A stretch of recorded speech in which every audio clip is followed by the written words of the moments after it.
NOFX recently released their 13th album after 34 years in the rock and roll business. The album is called First Ditch Effort. It has 13 tracks and lasts 33 minutes. Let's talk about my favorite parts about that album. I've always found NOFX to be a lyrically interesting band. Their themes sort of run the gamut from rancid-style storytelling to really spot-on social and political commentary to just silly fun stuff. But with First Ditch Effort, I find the lyrics to be especially strong. The songs cover themes of addiction, sobriety, the pharmaceutical industry, family, friends, and everything from very personal exploration to discussion of the state of the world at large. So definitely, lyrically, a really strong album, I think.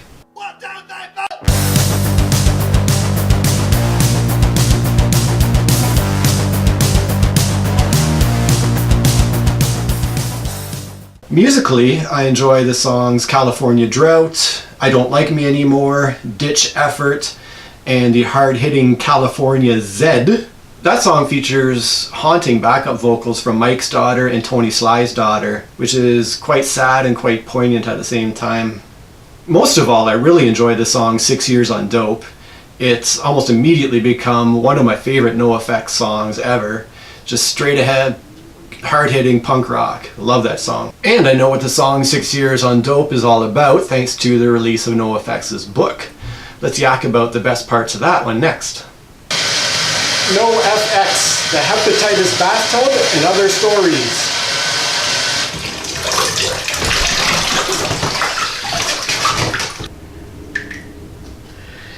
This is the story of the history of the band members of NOFX.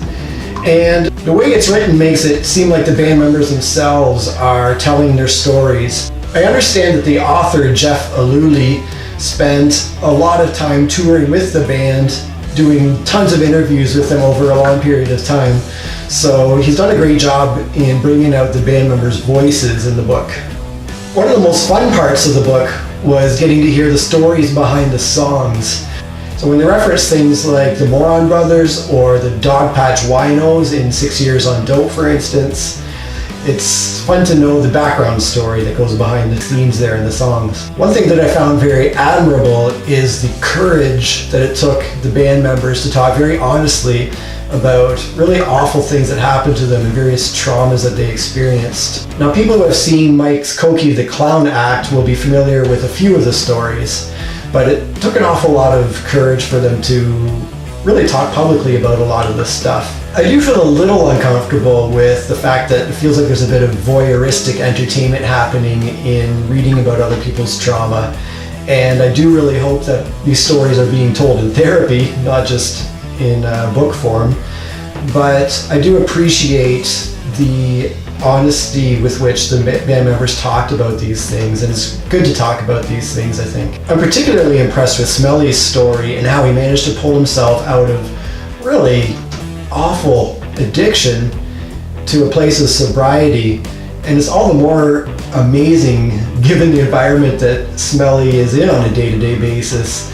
He's in a band that prides itself on its drug use. He's part of a record label where the partying and drug use are a big aspect of the experience. And for him to maintain his sobriety in the midst of all that is something that blows my mind and really gives me a lot of admiration for where he's come. And it's a great story to hear and gives a lot of hope, I think, to people who might struggle with addiction. And coming back to a new favorite song, we got that awesome tune, 6 Years on Dope, out of that deal. Reading all this stuff makes me wonder what the legal team made them leave out of the book. I know that there seems to have been some editing on behalf of the legal team. For instance, in Mike's Cokie the Clown act, he talks about the death of his mother and his part that he played in that. And in his act, he talks about how his mother, when she was dying of cancer, asked him to actually end her life when it got to the point where she had no quality of life left. When it came time to do so, he gave her an overdose of medications and then watched her struggle to breathe all night. And When that didn't work, he ended up putting a pillow over her face. And in the book, he says, "I'm glad I didn't have to get to a point where I put a pillow over her face." So that seems to have been edited a bit. That particular very tragic story gets me back to an issue that I'm always beating the drum for, which is the need for physician-assisted death and the need for mercy, and for people to be willing to show each other the same mercy that we show to animals and our pets. And it's such an important thing, and I'm glad Mike had the courage to tell that story. But getting back to other themes of the book, reading about the 80s punk scene where kids didn't know if they were going to literally get beaten to death at shows gave me real appreciation for the 90s and current punk scene that's so much friendlier, so much more accepting and welcoming, and where there's so much more of a spirit of looking out for each other. So it was interesting to read about that ridiculous violence of the 80s, but it certainly made me appreciate where the punk scene has come. Overall, the book gave me a real appreciation for the band and the band members. The fact that they were the most successful punk band to never sign to a major label, even in the gold rush of the 90s, is a pretty amazing thing.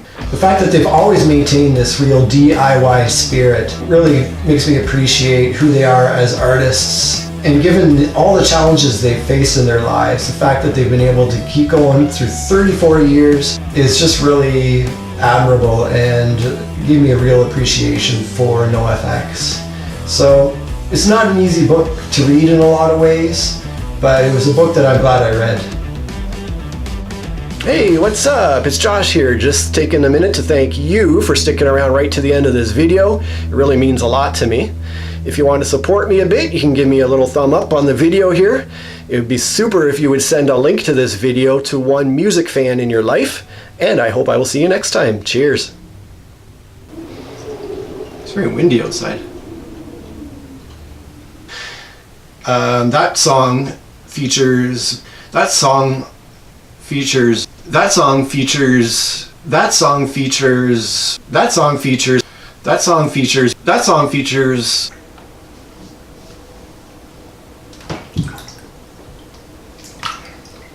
So now when I go back and listen, when they reference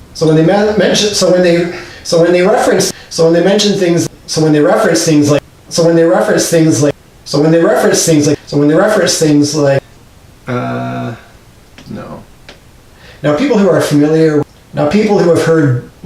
seen, I know what, for God's sake, so that seems to have been edited a bit.